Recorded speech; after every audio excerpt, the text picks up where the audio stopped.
नमस्कार, आप देख रहे हैं 9 भारत समाचार। नमस्कार, आप देख रहे हैं नव भारत समाचार। मैं हूं नेहा राठी। आइए देखते हैं आज की बड़ी खबर। मुख्य पुजारी भद्रकाली शेषु ने कहा कि वसंत नवरात्रि त्योहार के दौरान ऐतिहासिक भद्रकाली मंदिर में आने वाले सभी लोगों को हर तरह की दौलत और खुशहाली का आशीर्वाद मिलेगा।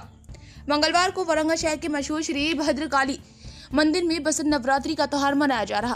पूरे वरंगल जिले में सैकड़ों भक्तों ने इस त्योहार में हिस्सा लिया और खास पूजा अर्चना की और अपनी प्रार्थनाएं की। इस मौके पर मंदिर के मुख्य पुजारी भद्रकाली शेषु ने कहा कि हर मौसम में होने वाले त्योहारों के दौरान भद्रकाली मंदिर में आने से देवी का आशीर्वाद और खुशी मिलती है। कुमार गणनाथांबायै नमः। आ जगन्माత ఈ రోజు చాలా సంతోషంగా ఉంటుంది. ఎందుకు ఈ రోజుకు అధిదేవత సవితికి అధిదేవత గణపతి, ఈ షష్ఠికి అధిదేవత కుమారస్వామి. ఈ 2 రోజుల్లో వేరే పనులు చేయరు, కేవలం భగవద్ ఆరాధన. ఎందుకు అంటే ఈ 2 రోజులు అమ్మవారికి చాలా ప్రీతికరమైనవి. ఈ 2 రోజుల్లో అమ్మవారిని ఆరాధించడం వల్ల అమితమైన అనుగ్రహాన్ని మనం పొందవచ్చు. భగవంతుడి యొక్క అనుగ్రహాన్ని మనకు భూ సంబంధమైన చికాకులు తొలగిపోతాయి,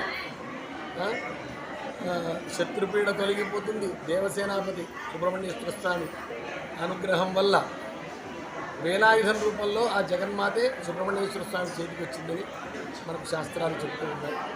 అందుకోసం ఈరోజు అత్యంత ప్రీతికరమైన దినంగా, పవిత్రమైన దినంగా భావించి అమ్మవారికి అధిక సంఖ్యలో భక్తులు పాల్గొని అమ్మవారిని సేవిస్తున్నారు. వసంత నవరాత్రులు, శరన్నవరాత్రులు వీటి యొక్క నేపథ్యం ఏమిటంటే ఋతువులలో వసంత ఋతువు, శరదృతువులు ప్రజలకు యమదంష్ట్రల వంటివి. నానా ఋతు ప్రభావం వల్ల నానా విధములైన రోగాది క్లేశములు ప్రజలను బాధిస్తాయి. మరి ఈ రోగాల బారిన పడకుండా మనం ఉండాలి, మనం క్షేమంగా ఉండాలి అంటే సర్వే భద్రాణి పశ్యంతు అని కదా. అంటే ఆ భద్రకాళిని ఆరాధించాలి. మళ్ళీ తద్వారా ఈ ఋతువులలో వసంత ఋతువులో చైత్రమాసంలోను, శరద్ ఋతువులో ఆశ్వయుజ మాసంలోను అమ్మవారికి శాస్త్రములు నవరాత్రుల విధానాన్ని చెప్పాయి. ఈ నవరాత్రులు నిర్వహించడం వల్ల ప్రజలు ఎలాంటి రోగాల బారిన పడకుండా ఈ యొక్క అమ్మవారి యొక్క అనుగ్రహాన్ని విశేషంగా పొంది